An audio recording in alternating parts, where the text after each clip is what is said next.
Should we run the same play on a different ball field? Welcome to the call. I'm Jay Sapsford. Washington set a precedent with its intervention in Venezuela. No nation building, just turn up the pressure, target the top. So far, the U.S. seems to be following the same playbook for Iran. Right now, U.S. warships are cruising Iranian waters. Negotiators are pressing Tehran over everything from proxies to nuclear research. But there are stark differences between the two oil-rich nations, raising the question, is Venezuela a precedent for Iran? Joining us now is Elliott Abrams, former U.S. Special Representative for both Venezuela and Iran, and currently serves as Senior Fellow at the Council on Foreign Relations. Elliott, welcome to the call. Thanks very much. Glad to do this. Elliott, let's start with Iran, which is dealing with domestic unrest, a flailing economy, and high-stakes nuclear negotiations. What is your assessment of where they stand right now? How much pressure are they feeling at the moment? I think they're feeling a lot of pressure. They are worried about their internal situation. They're worried about whether the United States is going to do another military strike. But it hasn't changed their negotiating stance, at least not yet. They're not willing to compromise more than really they were a year ago. Okay, so Israel has been threatened by its proxies. The Israeli Prime Minister Netanyahu is coming to Washington to be meeting with the president here tomorrow. You know the Israelis well. What do you think they want to see happen in Iran? Well, I think the first thing, they don't want to see another bad deal. That is, they view the 2015 JCPOA as a bad deal because it dealt with nuclear weapons only and was time limited. Didn't deal with ballistic missiles or Iranian terrorist proxies. So I think one of the things Netanyahu will be saying to the president is, don't repeat what you have yourself criticized Obama for doing, a nukes-only deal. So I think that is his main argument. He will also want to see, of course, whether the president really intends, if the negotiations fail, to do another military strike. Now, from what I understand, you were sympathetic with the prime minister's assessment that that was a bad deal. What does a good deal look like to you? Well, it's what actually Secretary of State Rubio has said in the last few weeks. No nuclear weapons program, very stark limits on the ballistic missile program that would limit the numbers and the range of missiles, and a reduction or elimination of the amount that Iran is giving to terrorist proxies like Hezbollah, which it gives both arms and money to. Now, Elliott, a chamber member reached out to me after hearing you would be on the show. He wanted to know if the Venezuelan intervention is a precedent for Iran. Now, a chart here shows first the similarities. They're both oil-rich, both suffering from inflation, both intensely corrupt. Now, the differences. Iran has 3 times Venezuela's population. It's far away in a very different neighborhood, very different dynamics, no unified opposition, and its military is much bigger with regional proxies and so forth. Now, I hesitate to draw too many comparisons with Iraq, but it was a bit of a mess after we invaded during the Iraq War. Why wouldn't it just make sense to change the leadership and leave the governance structure in place? It would be very, very hard to do. We could not replicate the arrest of Nicolas Maduro in Iran for some of the reasons you stated. Just to give you an example, Tehran is not a port. We were able to do what we did in Caracas in part because your ships, your helicopters can come over water and you're right there. That is not true of Tehran. So I don't think you can exactly replicate it. You do have the option in principle of killing the supreme leader, the Ayatollah Khamenei. But we generally, for decades and decades, we do not kill heads of state or government. We do not assassinate heads of state or government. And it isn't clear, even if you did that, what then happens. It is argued by a lot of Iran experts that then the Revolutionary Guard takes over, which arguably would be as militant or more militant than the Ayatollah. Focusing on Venezuela for a moment here, why hasn't the U.S. supported the opposition movement in Venezuela? Well, I think it's a mistake. I think it is correct that we have not done it. I think the president is not interested enough in the democratization, in the transition. Secretary Rubio has said we're going to get there. They've used the word transition. But Secretary of Energy Wright talked about a year or two. I don't think most Venezuelans are willing to wait 2 years. This was a democracy. As recently as 2024, the opposition won an unfair, unbalanced election that they nevertheless still won in a landslide. So they want change quicker than 2 years from now. Okay, I'm getting a number of questions from our readers here about everything from the consular processing activities in Venezuela to the sanctions. When do you expect those to be normalized? Or are we going to be dealing with a special situation so long as that current administration stays in place? I don't think we're going to end up lifting 100% of the sanctions, Mm. but they're already starting to be lifted. The administration last week, I believe it was, lifted a lot of the oil sanctions so that American oil companies can go in there. And as you know, the president has encouraged them to go in there. So that process is beginning. I think he wants to hold a kind of sanctions sword over the heads of those now running the country, primarily Delcy Rodriguez, the interim president. So again, not 100% lifted, but mostly lifted. Now, you mentioned the oil here. Another one of our viewers is asking, where was the oil going before the intervention, and where is it going now? It's all going here now. Hmm. That was part of the deal, if you will, that the president made to leave most of the regime in place. We get all the oil. It's not that we don't pay for it. We will be paying for it. Um, but Chevron and others will be delivering that oil to mostly to Gulf ports. It used to go through this so-called ghost fleet to the Middle East and on, I think, eventually, mostly to China. Now, the administration has made it very clear that they expect the oil companies at some form or another to go into the country and to reestablish a firm American presence in that sector. If you were on the board of an oil company, would you sign off on that sort of thing without some sort of ironclad guarantees from the U.S. government that should things start to tilt one direction or the other, that wouldn't be a total loss? I would not. And, so far, how much have American oil companies invested or announced they are willing to invest? Basically zero. These are companies that have been nationalized in some cases twice in Venezuela. And I don't think, let me put it this way, I think the president's hopes for how much more oil production will be coming out of Venezuela are unrealistically high. The chairman of Chevron, Mike Wirth, recently said that over the next year or two, they can increase production by 50%.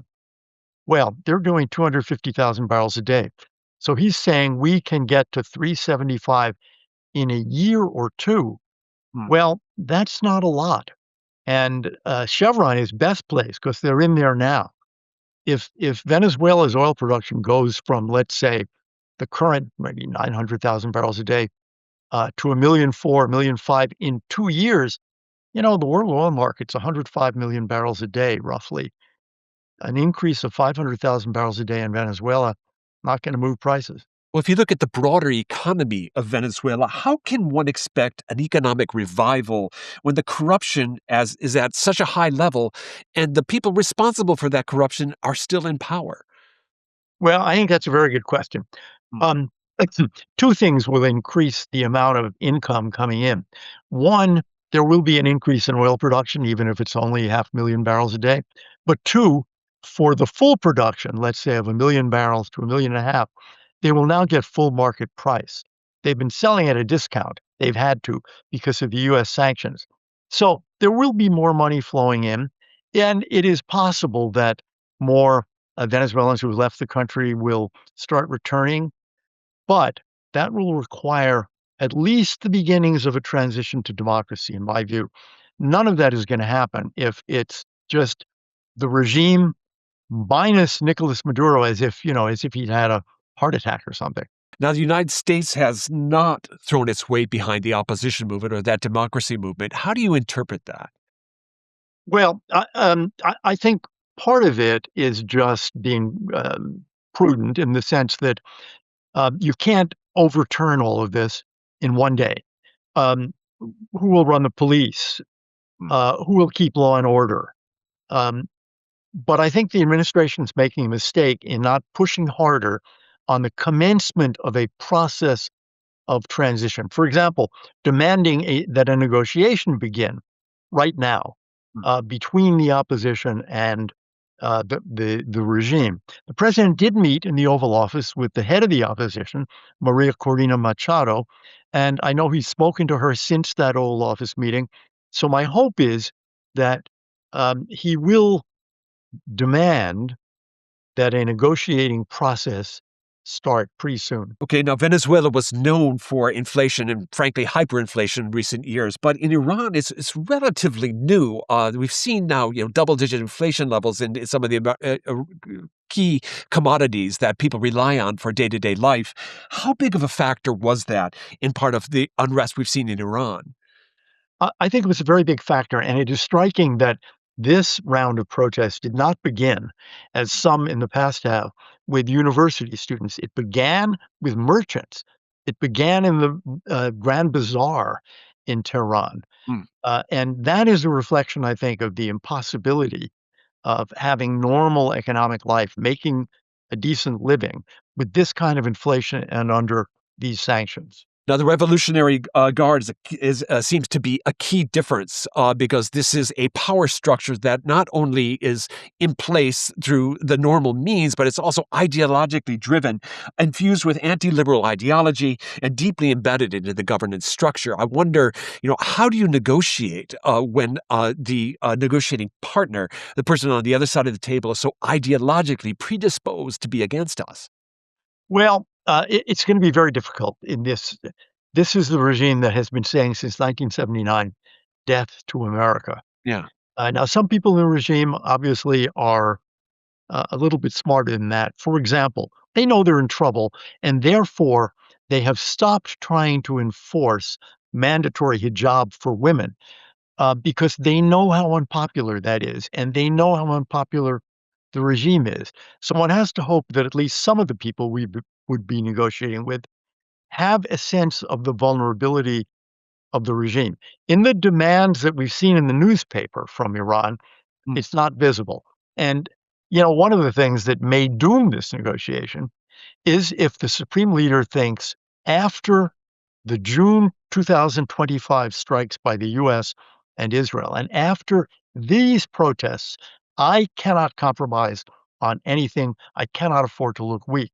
If that's his view, the negotiations are going to fail. And how long can this current administration in Iran resist, do you think? Are they set up to sort of withstand this kind of pressure?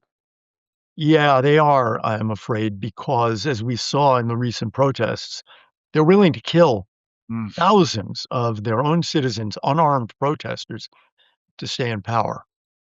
Well, that may explain then we see some signs that the rest of the Gulf states, one of our members is noting, are distancing themselves from the U.S. pressure and the current negotiations. What's the calculation behind that? Two things, I think. One, they worry about whether if the United States strikes Iran, Iran will strike them. And they've done it before. You remember a few years ago, they struck the Abqaiq petroleum center in Saudi Arabia, which is one of the largest petroleum installations in the world. That's first. Second, I think fundamentally they're okay with the current situation. They have an Iran under enormous American pressure, an Iran with a weak economy, an Iran that is sanctioned. Um, if we were to get into a situation where Iran comes out of sanctions and develops a positive relation with the US, they might be thinking, are we really going to like that? Maybe they're better off having a kind of isolated and weakened Iran. I wonder, with the flow of oil out of Venezuela, as you note, was pretty, just really de minimis as a percentage of the total in world oil flows. But in Iran, we're talking about something completely different. And some of our rivals are very dependent on Iranian oil. China comes to mind in particular. I wonder what the Chinese interests are in this situation. Do you see any sign that China is starting to work its own diplomatic channels in the region? Well, they do have an interest here because about 90% of Iranian oil goes to China. Hmm. For China, that's something just under 15 of its total imports. Wow. That's a significant amount. It's not de minimis, as you were noting. I think the Chinese are talking to all of the Gulf Arabs and others who have influence in Washington, urging them to say to the president, "Don't do it. Don't introduce instability with a military strike." This is a reminder to Xi Jinping, this 15% of his oil supplies, that the United States does have the ability to interfere with Chinese oil supplies coming out of the Middle East. And as he thinks about Taiwan, he'll want to think about that. All right. Well, I've got a final series of questions here.